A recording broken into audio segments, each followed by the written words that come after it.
Tema de hoje, Yahweh, o Deus libertador. Anésio, como é que pronuncia isso? Difícil. Na verdade, ele não tem vogal.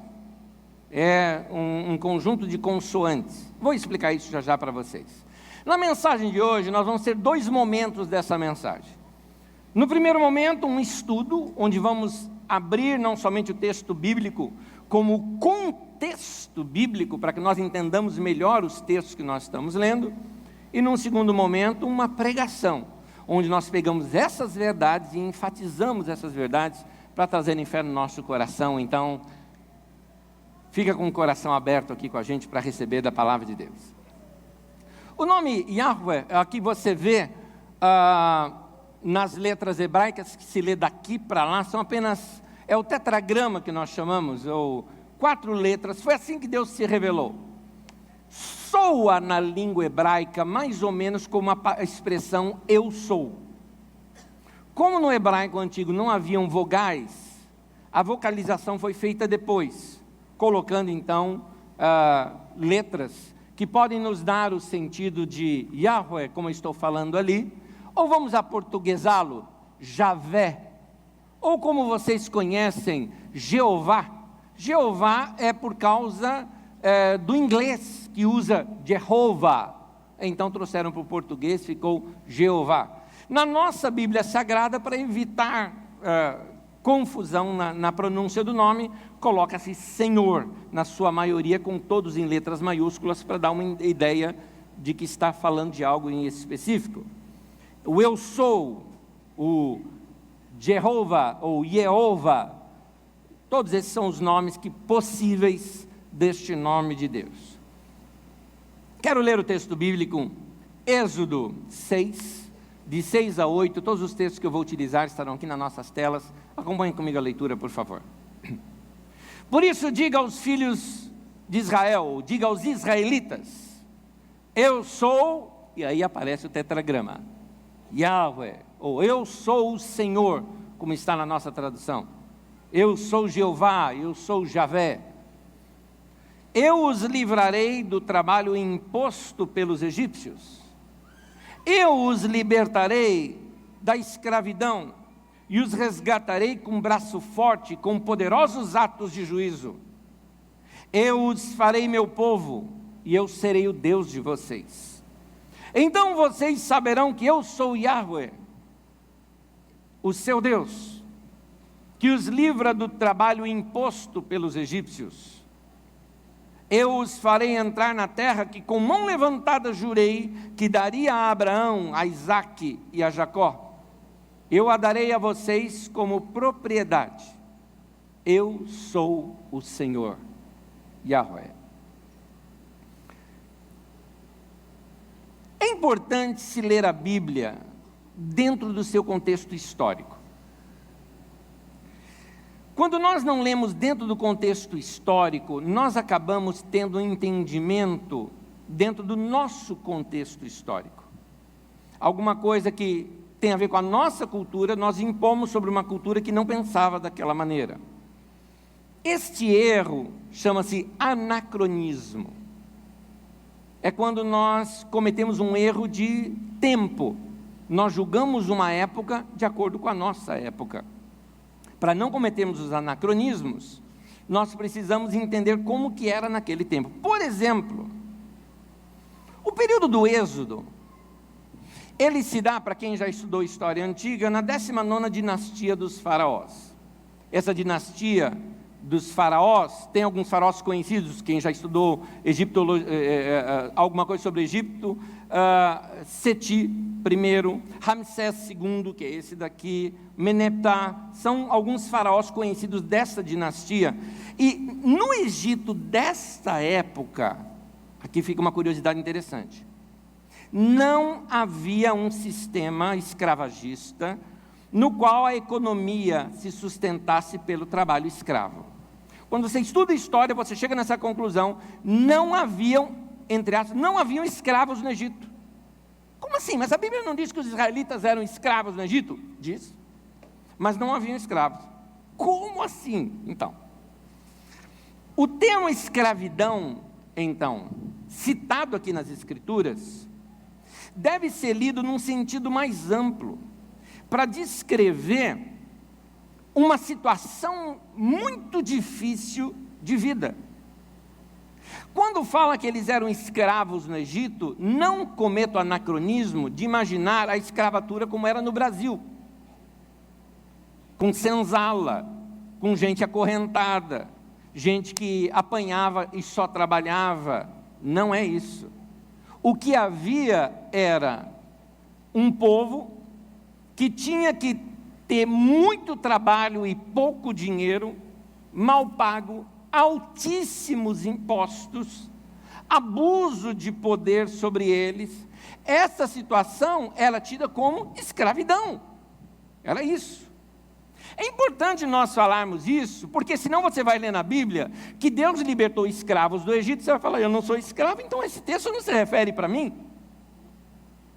Mas se você passa por qualquer tipo de situação opressora, pode sim trazer para esse texto para você, porque se refere sim a você. Você, mulher que é oprimida pelo teu marido, quero te dizer que Deus está do teu lado do mesmo jeito que Ele estava do lado desse povo aqui. Você, meu amigo, minha querida, que trabalha numa empresa que abusa do poder sobre você, saiba muito bem que Deus está do teu lado e está contra aqueles que te oprimem.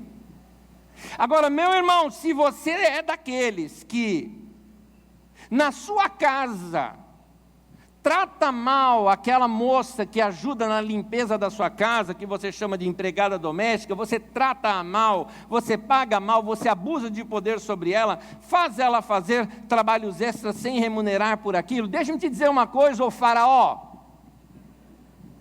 Deus está vendo, Deus está de olho em você. Esse texto tem tudo a ver conosco. No sistema egípcio, o faraó ele era considerado a encarnação do deus egípcio. Ele era um deus mortal. Para eles eram deus na terra até ele estar vivo, até morrer. Com isso, todas as terras do Egito eram dele, assim como todo o povo. Ele recrutava o povo para suas construções por valores ínfimos. Estudantes antigos sabem que uma das coisas que se usava para pagar os que trabalhavam na construção das pirâmides, que não é essa época, o povo de Israel não foi usado para construir pirâmides, eles foi usado para construir outra coisa. Foi uma cidade celeiro, por exemplo, deles, a Pi-Ramsés. Foi isso que esse povo foi recrutado para trabalhar. Eram outras construções, mas as pirâmides, por exemplo, o povo era recrutado para trabalhar nela, e os homens, sabe qual era o pagamento? Cerveja. Cerveja era o pagamento que ele fazia. Então ele recrutava por valores ínfimos e praticamente quase que só dando o que comer e abusando assim do poder que ele tinha sobre as pessoas. Imagine você imaginar que alguém é Deus e esse alguém te chama, eu quero que você trabalhe para mim. Você vai falar o quê? Eu vou. Era assim que o faraó abusava de poder. É interessante notar que a religião aqui deixou de ser um resultado da expressão do povo. O que é religião? É uma expressão do povo em busca da divindade. Mas deixou de ser isso para se tornar um instrumento de manobra por parte daqueles que dominavam a política e a economia. Por isso que religião com política não casa. Não casa. Eu tenho um nome para quando se junta religião ou economia ou poder, ou quando se reúne política, poder ou economia com religião, eu tenho um nome para isso: besta. Besta. É o que a Bíblia chama. No livro do Apocalipse, quando descreve as bestas, é isso que ela está mostrando. Essa junção. Diversas migrações ocorreram para as terras do Egito ao longo do tempo. Nesse período histórico que estamos estudando, muitas já tinham acontecido por várias razões. Aquilo que a Bíblia narra de seca e tudo mais, foi uma grande seca que tocou realmente toda aquela região. E muitos povos acabaram migrando para lá, por perda das plantações, devido a fenômenos naturais, ou perdas por ataques de nômades que se apossavam do produto do campo deles, e eles precisavam de um lugar mais bem protegido. Então, muitos grupos de camponeses e pastores de rebanhos se locomoviam para buscar sua própria sobrevivência lá para o Egito. O Egito que fazia? Dava terras para esse povo ficar, recebia tributos e impostos em produtos, eles estocavam tudo isso em celeiros, e isso principalmente para atender as nações, ou os povos, ou a população, em situações críticas. As terras do Egito eram muito férteis. O rio Nilo, por exemplo, eu não sei se você sabe, mas o rio Nilo é o rio mais extenso do mundo, é o rio Nilo. Não é o mais largo, não é o mais volumoso, mas é o mais extenso do mundo. E as águas dele são muito volumosas, e ele tem períodos de cheia, que ele se transborda. O que acontece? Quando ele transborda, ele alaga toda aquela região. Quando ele se recolhe, aquele lugar fica pronto para o plantio, para essas plantações rápidas. E era isso que o povo aproveitava muito, aquela região do Nilo. Muitos desses migrantes encontravam essa situação melhor no Egito, e acabavam se instalando por lá. Esse povoado todo é o que o texto sagrado chama do povo hebreu. É uma mistura dessas levas de imigrantes que se estabeleceram, principalmente ali na terra de Gósen, que é ali no norte do Egito, que é chamado Baixo Egito, porque o relevo é mais baixo. No norte do Egito, ali no delta do Nilo, se você ver no mapa mundi, checa um dia em casa, vai em casa uma hora, pega um mapa mundi, dá uma olhadinha, porque não mudou de lá para cá, é a mesma coisa, tá? Então, naquela região, a leste ali do Nilo, é que se estabeleceram esses povoados todos. Agora, a Bíblia, para contar essa história, ela conta de modo simplificado, muito mais fácil de decorar. Ela se centraliza numa linha como se fosse uma só família, e a partir daí conta a sua história. A história é mais ampla do que o que a Bíblia conta, mas a Bíblia ela resume exatamente para você poder decorar, ensinar aos seus filhos e assim continuar mostrando a ação de Deus na formação desse povo. Muito bem, o Êxodo é a história de um Deus que não suporta a opressão e intervém. O Êxodo conta-nos a história de Yahweh, o Deus libertador, que ele não suporta qualquer tipo de opressão e ele intervém a favor dos oprimidos. O que acontece, como é narrado na Bíblia Sagrada? É narrado assim: Deus ele escuta o clamor desse povo. É importante nós sabermos disso, porque sempre que tem alguém gemendo por opressão, Deus escuta. Nós estudamos isso aqui quando nós estudamos sobre Sara, por exemplo.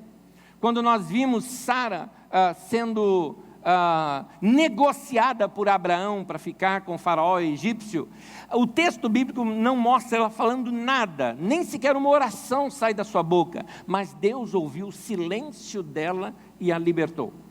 Da mesma forma, Deus faz isso hoje. Deus nos liberta de qualquer tipo de opressão, Ele ouve estas coisas.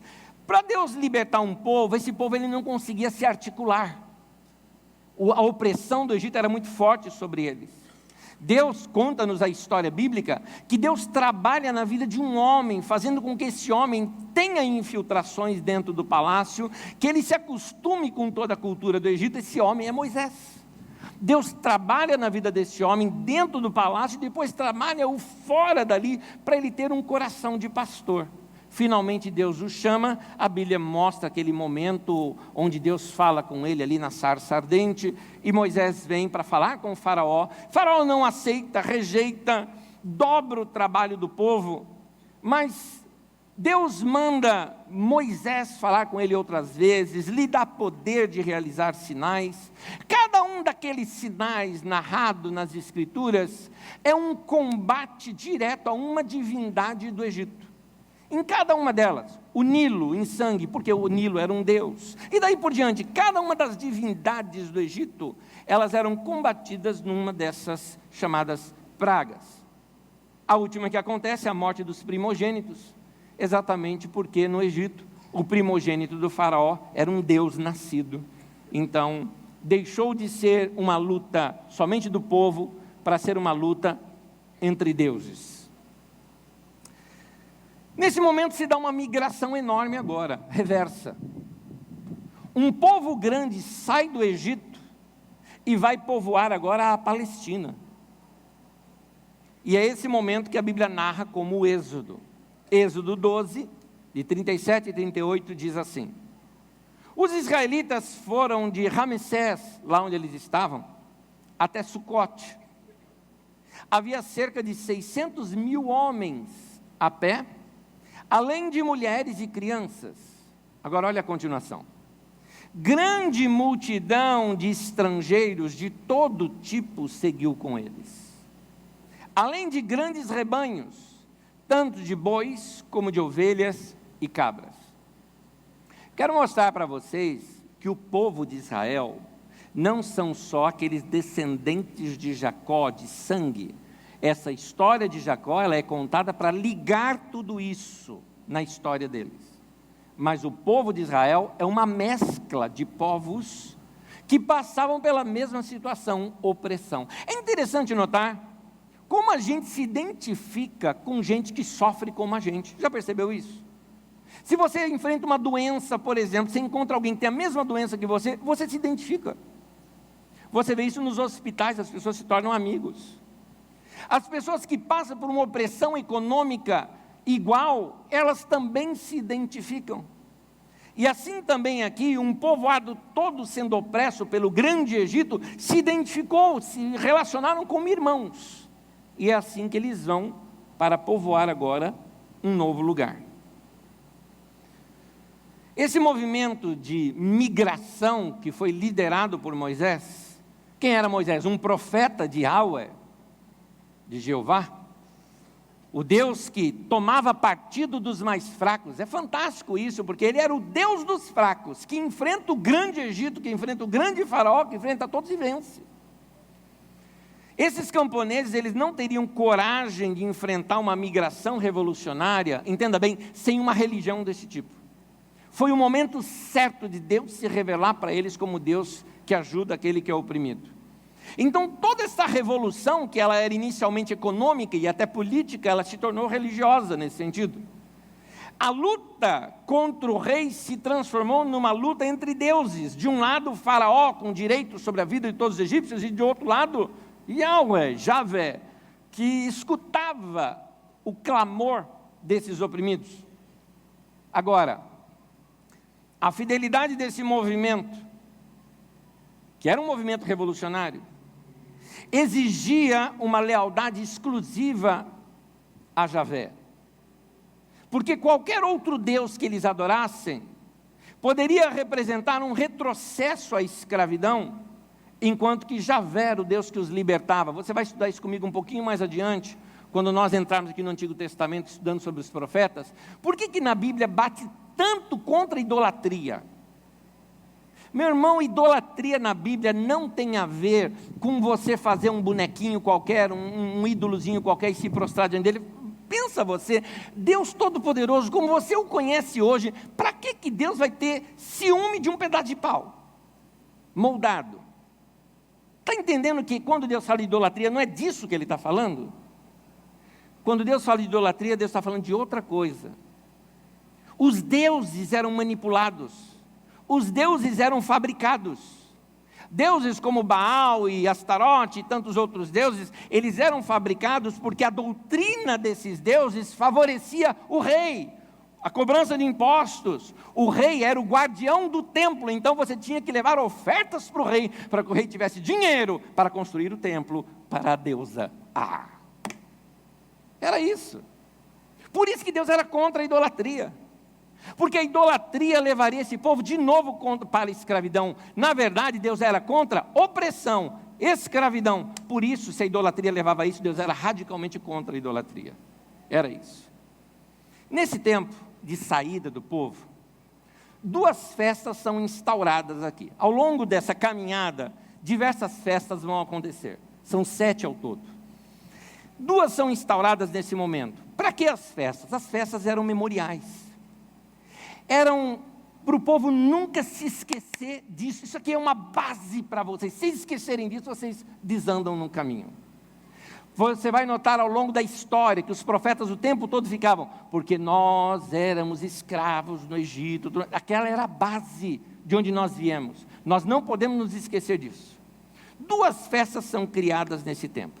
Uma delas, a Páscoa, que estamos aqui tão próximo de falar dela nesses dias, na nossa cultura. Êxodo 12, vou ler o versículo 3 e o 7, acompanha comigo. Digam a toda a comunidade de Israel, que no 10º dia desse mês, o mês de Abib é entre março e abril, exatamente essa data que nós estamos. Aliás, o êxodo se deu nessa época que nós estamos aqui agora do ano. Que no 10º dia desse mês, todo homem deverá separar um cordeiro ou um cabrito para a sua família, um para cada casa. Versículo 7.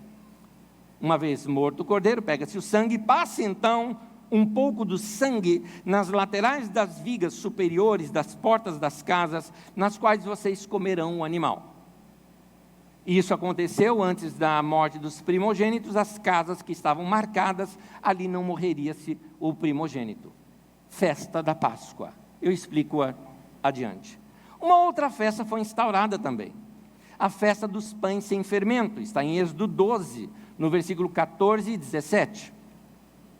Este dia será um memorial que vocês e todos os seus descendentes celebrarão como festa ao Senhor. Pulando para o 17.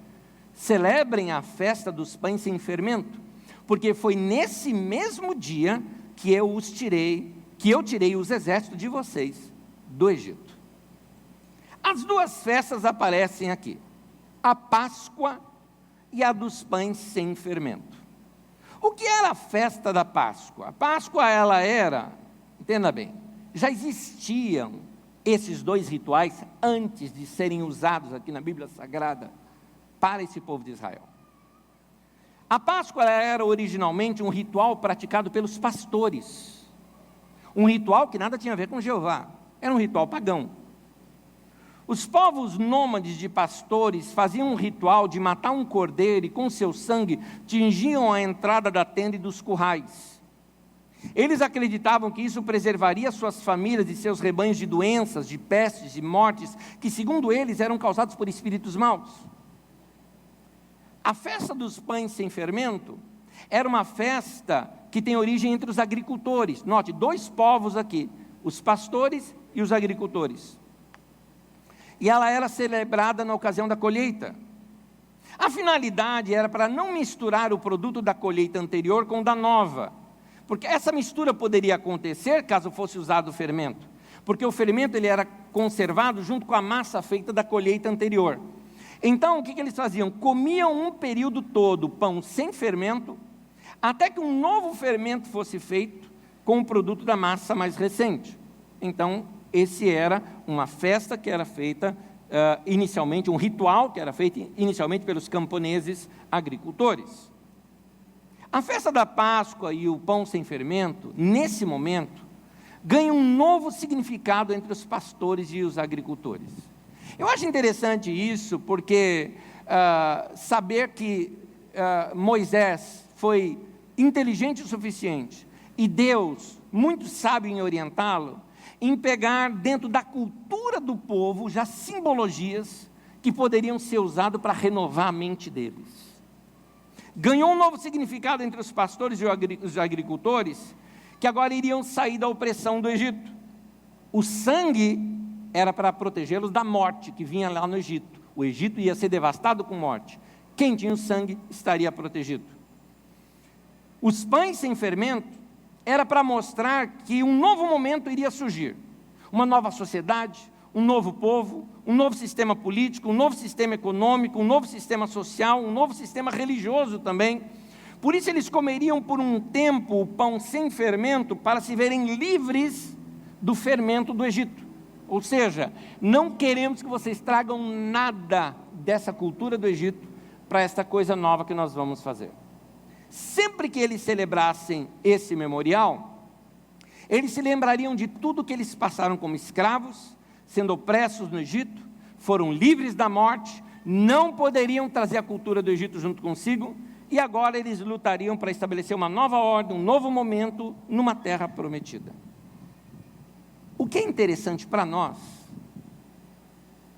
é que quando vem o Senhor Jesus, exatamente na festa da Páscoa, nas celebrações da Páscoa, Ele instaura algo chamado a ceia do Senhor, conhecido por alguns grupos como Eucaristia. Na igreja evangélica é chamada a ceia do Senhor.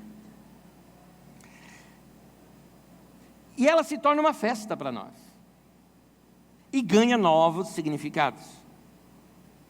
A cada celebração da ceia do Senhor, é para nós nos lembrarmos que nós fomos livres da opressão do Egito, que eu vou explicar para vocês já o que é isso para nós. E que nós temos que viver a partir dessa celebração, de uma nova maneira, viver com liberdade. O que significa o êxodo para nós? Essa história, ela está registrada inicialmente para se tornar base para aquela nação que estava surgindo. Aquela nação que era formada por gente escrava, mas que agora se tornou livre. Para quê? Para que nunca mais esse sistema escravagista acontecesse entre eles. Para que nunca mais houvesse abuso de poder por parte dos seus líderes sobre eles. Parêntese, coisa que aconteceu, inclusive no período de Salomão, mas nós vamos estudar isso adiante. Servir esse Deus para o israelita é servir um Deus que nos deu liberdade. Por isso que não se aceitava idolatria. Outro Deus iria aprisioná-los, iria ser manipulável. Grava isso, porque o que eu quero dizer para você, uma vez que você, meu irmão, teve um encontro com este mesmo Deus, o Deus da liberdade, não é admissível que você se sujeite a qualquer outra situação de domínio, de escravatura e de opressão sobre a sua vida também, inclusive religiosa. O que a Páscoa traz para nós e o que a ceia nos lembra, é que nós não devemos aceitar nada querendo manipular a nossa vida. Na ceia, que é a nossa Páscoa, Jesus morreu no nosso lugar, pagou o preço para que eu e você possamos ser livres. No texto de Colossenses, no capítulo 1, no versículo 13 e 14, já no Novo Testamento, Paulo apóstolo diz assim: pois ele nos resgatou do domínio das trevas. Tem aqui o Egito na sua cabeça. Paulo como que compara a opressão do Egito com a opressão do diabo sobre as nossas vidas. Mas Deus nos resgatou disso. E nos transportou, mesma coisa, de sair da terra do Egito e ir para a terra prometida. E nos transportou para o reino do seu Filho amado, em quem nós temos a redenção, a saber, o perdão dos pecados. O êxodo representa para o povo hebreu uma mudança radical. Representa liberdade, libertação, representa uma mudança de cultura, uma liberdade para se pensar. Para nós, os cristãos, a cruz de Jesus representa essa mudança radical, porque nós entendemos que lá na cruz, o Cordeiro de Deus foi morto para o perdão dos nossos pecados, ali ele derramou o seu sangue. Essa é a nossa Páscoa. A cruz representa então liberdade. A cruz, ela é libertação. A cruz, ela é mudança de mente. A cruz de Cristo é para nós mudança de cultura. A cruz de Cristo significa, quando eu creio no que aconteceu ali na cruz do Calvário, que Jesus morreu para mim, a minha mente é renovada e a partir dali eu sou livre, transportado do império das trevas para o reino dele. É daqui que eu quero tirar 3 verdades que eu aprendo com o Êxodo. Só que elas são 3 declarações de fé, por isso me permita, de modo didático, pedir para você repetir junto comigo. Primeiro delas: eu não sou mais controlado pelo medo. Eu gostaria que você, ao ler isso, afirmasse pela fé, porque eu vou corroborar isso, para que você tenha mais fé para declarar isso juntamente comigo aqui agora. Vamos falar juntos? Eu não sou mais controlado pelo medo. Deus me libertou do Egito. O faraó, como é que ele conseguia a obediência daquelas pessoas todas? Por que as pessoas não se revoltavam contra ele? Porque as pessoas tinham medo dele. Ele era Deus. Como é que eu vou me levantar contra Deus? Ele fazia as pessoas acreditarem num teatro. E ao acreditarem nesse teatro, eram facilmente manipuladas. Muitos sistemas hoje utilizam este mesmo patamar, esse mesmo paradigma, utilizam medo para manter controle sobre as pessoas. Alguns pais fazem, alguns homens fazem isso dentro da sua casa. Eles se impõem com brutalidade, por exemplo, sobre o filho, levantando a mão, assustando a criança, de modo que a criança o obedeça. É como, por exemplo, meu querido, você precisa aprender a diferença entre simplesmente uma pessoa que obedeceu porque foi coagida a obedecer, de uma pessoa que obedeceu de coração.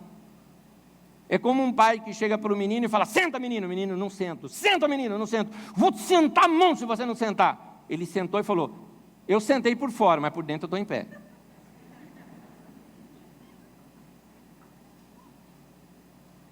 Muitos maridos exercem a sua falsa, ilusória autoridade dentro de casa na base da pancada. Tem mulher que tem medo do marido. Meu caro, se você é assim, ó Faraó, você vai morrer no mar.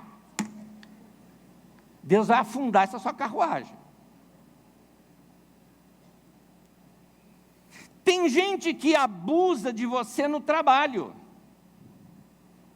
A história da crise hoje, muitas empresas, muitos líderes, estão coagindo seus funcionários a trabalharem mais, a fazerem hora extra sem serem remunerados, com base no medo, dizendo para eles: ó, tem um monte de gente sendo mandada embora, hein? Tem um monte de gente. Você vai vir amanhã trabalhar? Sábado, você vai vir? Por medo, as pessoas estão obedecendo. Isso não acontece só nesse sentido.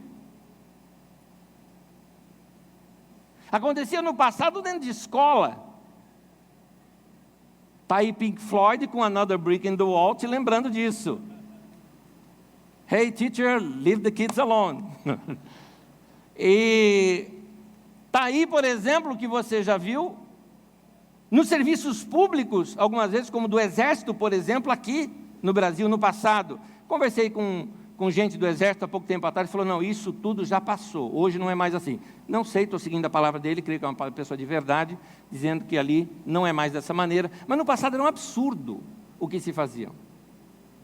Alguns atos da polícia em São Paulo têm sido assim, de coação, de medo, faz você ter medo da autoridade da outra pessoa.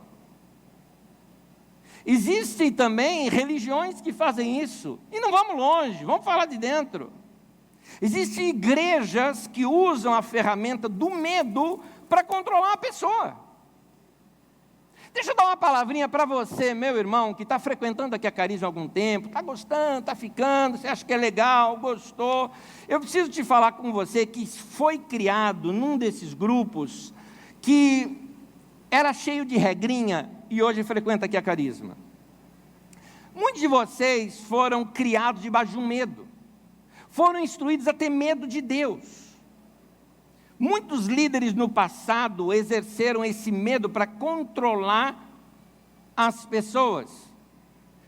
Usavam todo tipo de medo da volta de Jesus. Ó, cuidado, hein? Jesus está voltando, você vai ficar. A pessoa tinha medo. Então, sempre que ia falar de fim de mundo, catástrofes, monstros, raios, relâmpagos, trovões, Ultraman, Godzilla, parecia tudo. E as pessoas com medo daquelas pregações. Ou se não, o inferno. Inferno em chamas. Passava aquele filme e as pessoas ficavam com muito medo. Não podia nem faltar nos cultos. Medo. Eu vou recomendar um filme para alguns de vocês assistirem. Não assistam com as crianças. Ele é muito tenso para uma criança. É para adulto. O filme chama-se A Vila.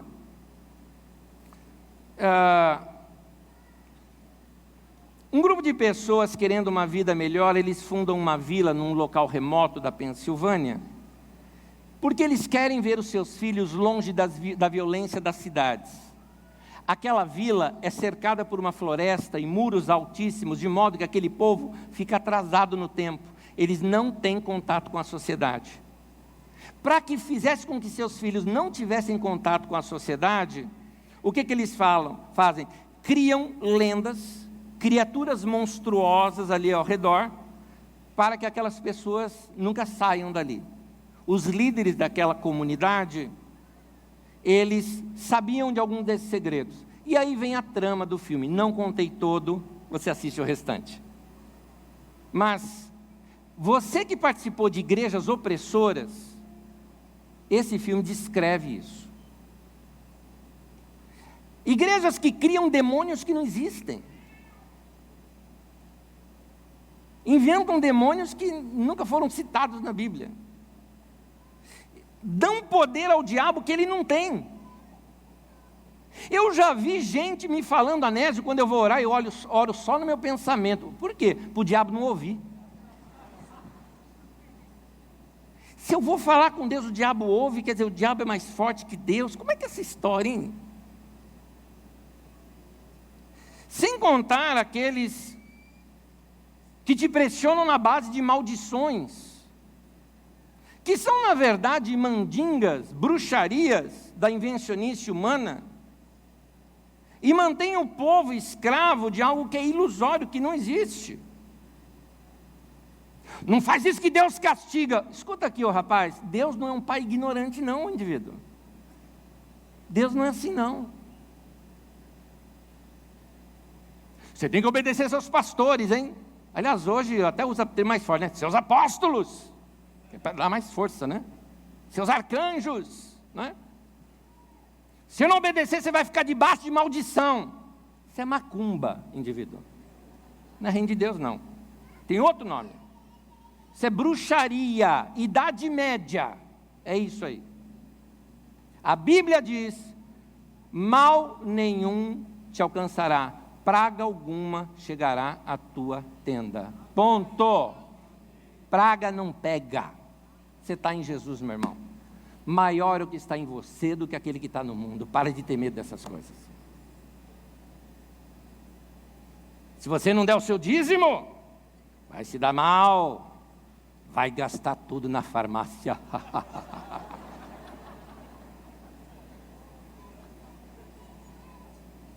Se você for dar obrigado, eu estou te falando, não dê. Aqui mesmo, não dê. Obrigado, você não é obrigado, não. Só vale se for de coração e em liberdade. Só vale assim. Ah, você não vem para o culto? Vai para o inferno. Um pastor uma vez contou que ele viu essa cena na igreja onde ele frequentava, quando ele era membro ainda. Um rapaz chegou no culto com a perna quebrada. Aí chegou em perto do pastor, perna quebrada, hein? O que foi? Pastor, futebol. Foi domingo?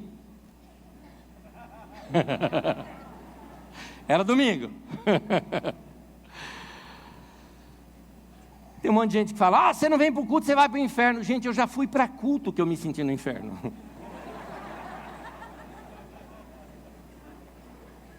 Eu vou te falar. Colossenses capítulo 1, versículo 13 e 14, eu repito para vocês esse texto. Ele, Jesus, nos resgatou do domínio das trevas e nos transportou para o reino do seu Filho amado.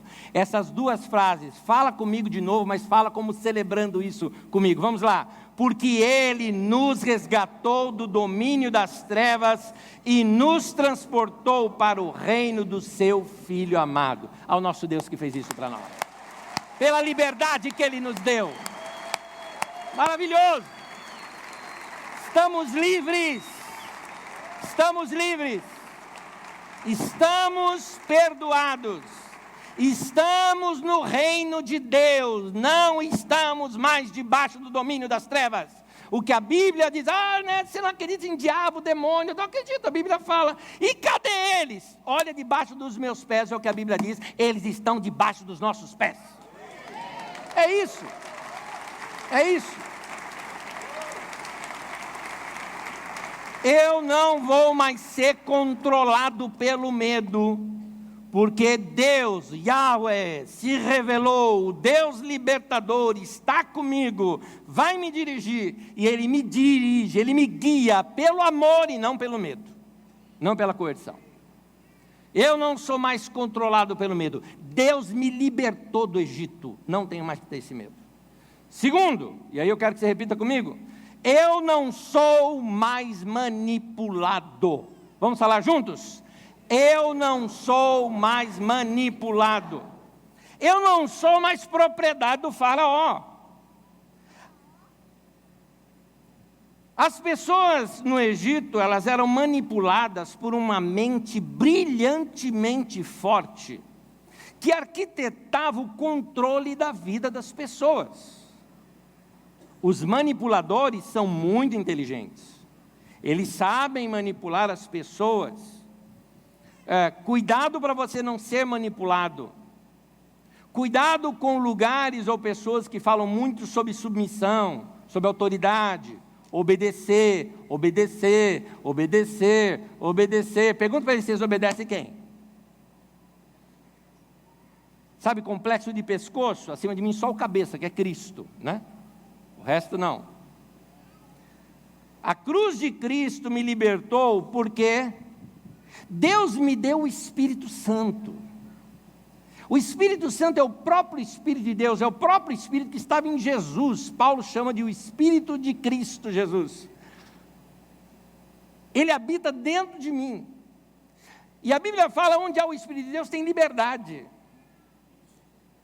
O Espírito Santo habitando dentro de mim, ele me dá uma coisa chamada domínio próprio, autocontrole. Eu sou livre, eu não tenho que ser controlado por nada na vida, manipulado por nada. E eu não estou só falando de pessoas. Minha pergunta para você, o que te controla? Vício, por exemplo, te controla? Tem alguma coisa que você é viciado? Meu irmão, você é livre, você pode parar com isso. Você pode parar com isso. Cigarro está acabando com o teu pulmão, acabando com a sua saúde. E eu quero te dizer o seguinte, o cigarro te controla? Aquela coisinha pequena manda em você? Ah, pastor, você acha que eu vou para o inferno porque eu fumo? Eu não estou dizendo que você vai para o inferno porque você fuma. Às vezes cheira como alguém que vai lá, né? Que passou perto. Quem não fuma sabe, é ruim, é ruim esse cheiro. Eu não estou dizendo que você vai para o inferno. Eu estou dizendo que você é livre do cigarro. Você está livre. Ele não manda mais em você. Você está livre da droga. A droga não manda em você. Você está livre da bebida. O álcool não pode dominar a tua vida. Você está livre da pornografia. Tem gente aqui viciada em pornografia. Quero te dizer que você pode muito bem fechar aquilo e não ser controlado.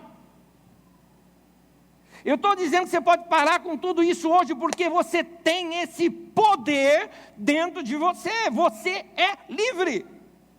É isso que a cruz quer te mostrar. Está entendendo que a cruz de Cristo é muito mais que você vir no domingo, vamos celebrar a Páscoa, bonitinho. É mais do que isso. Se você está em Cristo, você tem o Espírito Santo. Se você tem o Espírito Santo, você tem o poder de Deus na tua vida para você mudar. Eu não preciso mais viver uma vida de escravidão. E não é só de vício que eu estou falando, não. Eu estou falando que você não precisa mais ser controlado, por exemplo, por maus pensamentos. Você tem poder sobre a sua mente. Você também não precisa mais ser controlado por sentimentos e remorsos do passado. Você pode dar um basta nisso. Você não precisa mais ser controlado por maus hábitos. Você não precisa mais ser controlado pelo seu temperamento. Eu quero te dizer que você está livre do Egito, livre do faraó. Eu quero te dizer que em Cristo Jesus você tem libertação, onde tem o Espírito de Deus que é na tua vida, tem liberdade. Livro de Romanos, capítulo 8, versículo 6, diz assim: a mentalidade da carne é morte, mas a mentalidade do Espírito é vida e paz. É disso que você precisa, uma nova mentalidade. Dia desses eu estava falando com uma pessoa, eu falei para ela, vou usar uma frase com você, que é uma frase que só se usa negativamente, mas eu quero usá-la com você positivamente. Falei, me ouça, como alguém que está te elogiando, alguém está falando positivamente para você. Eu disse para a pessoa assim, se enxerga, meu. Se enxerga. Quem você é? Por que o faraó controlava aquelas pessoas? Eles não sabiam quem eles eram. Eles não sabiam quem eles eram. Eles achavam que eles eram propriedade do faraó. Contaram isso para eles, eles acreditaram. Cuidado com o que contaram para você. Vai buscar a Deus, a sua palavra. Deus fala de liberdade. Começa a Bíblia falando de um Deus libertador. Vida cristã é vida livre, liberta, sem ranço, sem corrente, sem peso. Jesus falou, tome sobre você o meu jugo. Jugo é um negócio que põe aqui uma canga num boi e no outro boi para os dois andarem juntinho. Põe o teu jugo, anda comigo. É isso que significa, leve sobre você o meu jugo, é anda comigo. Ele diz assim, meu jugo é suave, meu fardo é leve. Andar comigo, meu querido, é na boa. Anda comigo. Anda comigo. Andar comigo é suave. Você vê gíria até na Bíblia, é suave. Não, eu não quero lembrar daquele tá isso, tá aquilo, eu não quero. Eu não quero. Eu não vou ser mais manipulado, eu não vou mais viver uma vida de escravidão. Porque um dia, Yahweh, o Deus libertador, me enviou, não o seu profeta Moisés, mas ele me enviou o seu próprio filho para me libertar de tudo isso que me prendia e me levar para um reino que é livre. Aleluia, aleluia. Eu não sou controlado pelo medo, Deus já me libertou do Egito, eu não sou mais manipulado, não sou propriedade do faraó, eu não preciso mais viver uma vida em escravidão. Terceiro, eu não vou ser abandonado por Deus. Repete comigo, eu não vou ser abandonado por Deus. Eu estou dizendo isso porque entre o Egito e a terra prometida tem um espaço, um hiato chamado deserto. Com medo do deserto, a Bíblia não narra, mas pode até ser que alguém não foi. Ficou com medo. Como diz um comediante, ficou com medo, olhou lá, o mar abriu, não vou, fechou, mas ele ficou. Não foi. Agora outros foram, mas levaram o Egito dentro de si. Reclamaram de tudo. Estavam ao ponto de preferir, quando já tinham saído do Egito, sabiam que os egípcios queriam matá-los, escapou, passou pelo mar e tudo mais, e estavam preferindo a vida de escravos do que atravessar as dificuldades temporárias do deserto para poder chegar na terra prometida. Êxodo 16, versículo 3. Disseram-lhe os israelitas, quem dera a mão do Senhor nos tivesse matado no Egito. Lá nos sentávamos ao redor das panelas de carne, comíamos pão à vontade. Mas vocês nos trouxeram a este deserto para nos fazer morrer de fome, toda esta multidão. Muita gente pensa que quando você for livre de algo, eu citei aqui um monte de opressões já para você, muitos de vocês pensam que quando você for livre disso, tudo vai mudar. Minha resposta para você é sim e não. Sim, ali começou uma mudança, mas não, porque a maior dificuldade do oprimido é começar a vida em liberdade. Eu me lembro de uma mulher uma vez,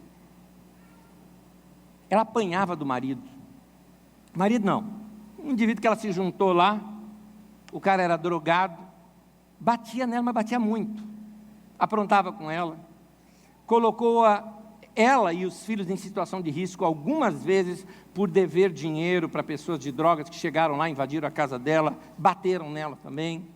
A mulher passava isso.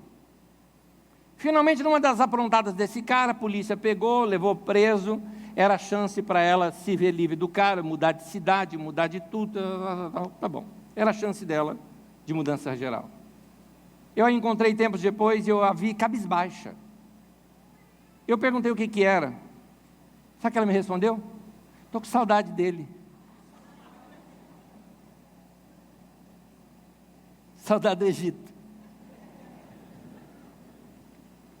A maior dificuldade do oprimido é começar uma vida em liberdade, porque ele vai se deparar com muitas dificuldades desse reinício de vida. A tal ponto que algumas vezes ele vai achar melhor voltar atrás, se acomodar lá na escravidão de novo, do que enfrentar as dificuldades de um início de vida em liberdade. Eu tenho uma má e uma boa notícia para você que acabou de se libertar. E eu vou começar com a má. A má notícia é que o faraó quer te pegar. Ele vai vir atrás de você. O texto bíblico conta, Êxodo 14, versículos 5 ao 9, diz assim: contaram ao rei do Egito que o povo havia fugido, então o faraó e seus conselheiros mudaram de ideia e disseram: o que foi que fizemos? Deixamos os israelitas saírem e perdemos nossos escravos. Então o faraó mandou aprontar a sua carruagem e levou consigo o seu exército. Versículo 9: os egípcios, com todos os cavalos e carros de guerra de faraó, os cavaleiros e a infantaria, saíram em perseguição aos israelitas. É nessa hora que tem que confiar no Senhor. A dica que eu dou para você, meu querido: não permita que o desespero venha sobre você. Porque gente desesperada toma decisão precipitada, e a Bíblia diz em Provérbios 19, 2, peca quem é precipitado. Pecar é errar o alvo. Qualquer decisão sua precipitada, errou, meu querido, errou. Caiu no papo de, não, olha, última chance, eu compro agora ou vai perder negócio. Você fala, perca o negócio, tem que parar para pensar, fazer conta. Precipitou, meu querido, errou, pecou, perdeu o alvo, perdeu a direção.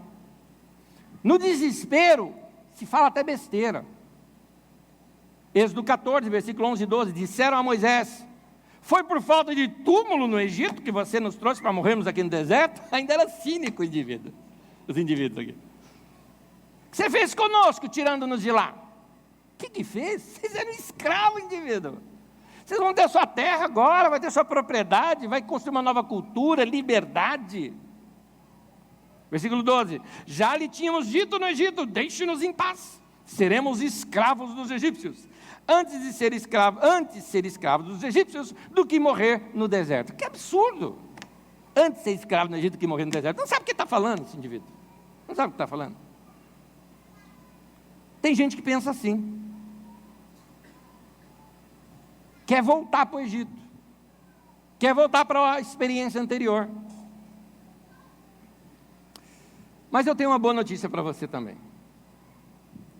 A boa notícia é que Deus está com você. Nem que Ele precisar abrir o mar para você passar, mas Ele nunca vai te deixar. Hebreus capítulo 13, versículos 5 e 6 diz assim: porque Deus mesmo disse: nunca o deixarei, nunca, jamais o abandonarei. Porque Ele disse isso, pode dizer com confiança: o Senhor é o meu ajudador, não temerei o que me podem fazer os homens. É essa postura que nós temos que ter. Deus nunca vai te abandonar, Ele nunca vai permitir que qualquer coisa que aconteça com você, ou qualquer coisa até que você faça, venha a ser um motivo de separação entre você e Ele, entre Ele e você.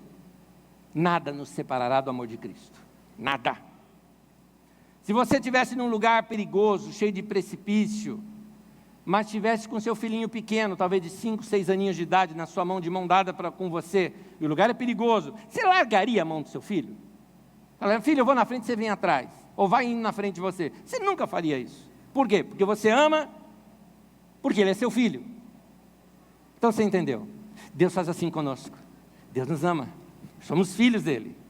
Judas, versículo 24, diz assim: aquele que é poderoso para impedi-los de cair. Amém? Deus não vai me deixar cair. Eu tenho mais um texto para ler, mas eu convido você a ficar em pé comigo, por favor.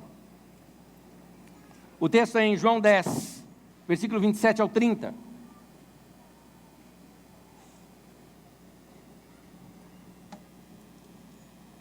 Diz assim o texto: as minhas ovelhas ouvem a minha voz, eu as conheço, elas me seguem, eu lhes dou a vida eterna, e elas jamais perecerão. Eu gosto dessa última frase. Ninguém as poderá arrancar da minha mão. Amém? Ninguém as poderá arrancar da minha mão. Anés, você tem medo do diabo? Não. Por quê? Porque eu estou nas mãos do Senhor. Ninguém, nem o diabo, nem a morte, nem a vida, nem principado, nem potestade, nem altura, nem largura, nada vai me separar do Deus que me ama. Nada, nada. Ninguém pode nos tirar da mão de Deus. Eu te pergunto, qual é o tamanho da mão de Deus? Tem um hino antigo que diz assim: que segurança, sou de Jesus. Isso deve ser uma afirmação de fé nossa. Se um dia, quem aqui é pai e mãe? Quem aqui é pai e mãe? Se um dia os seus filhos vierem a fazer algo que você não gosta, vai deixar de ser seu filho por causa disso?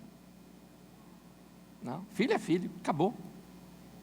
Da mesma maneira, quem sabe um dia até você mesmo possa pecar, errar, se afastar de Deus, fazer coisa que Ele não queria que você fizesse. Sim, você vai perder aquela comunhão, vai se sentir miserável. Tudo isso vai fazer parte do processo de Deus para te incomodar, para te trazer de volta. Mas Deus não desistiu de você, Deus não te abandonou, porque para Ele, você ainda é filho dEle, Ele não abre mão de você. O Deus que nós servimos, começa agora a se revelar nas Escrituras. Nos estudos anteriores, nós vimos que Ele se revelou ali para Abraão, e assim nós conhecemos eles como o Deus dos nossos pais. Agora aqui em Êxodo, Ele já começa a se revelar um pouco mais. Ele vai ser completamente revelado para nós em Jesus, mas em Êxodo Ele já se revela assim para nós: eu sou o Deus libertador. Eu estou com você que foi oprimido, eu vou te livrar dessa. Eu vou te livrar dessa. É o Deus a quem nós podemos recorrer, é o Deus a quem nós podemos orar, é o Deus a quem nós podemos buscar, é o Deus que vai atender as nossas orações. Esse é o Yahweh, o Deus libertador. Amém? Quando nós vamos partir a ceia é para nos lembrar dessa Páscoa. A ceia é para nos lembrar dessa libertação. A ceia é para nos lembrar de que Deus mudou a nossa história. A ceia é para nos lembrar de que eu não vou ser dominado por nada, eu não vou ser mais manipulado, e eu preciso lembrar que Deus vai estar sempre comigo. Amém? Deus falou com você nessa mensagem? Então vai, celebra teu Deus, fala: Deus, obrigado. Obrigado, Deus.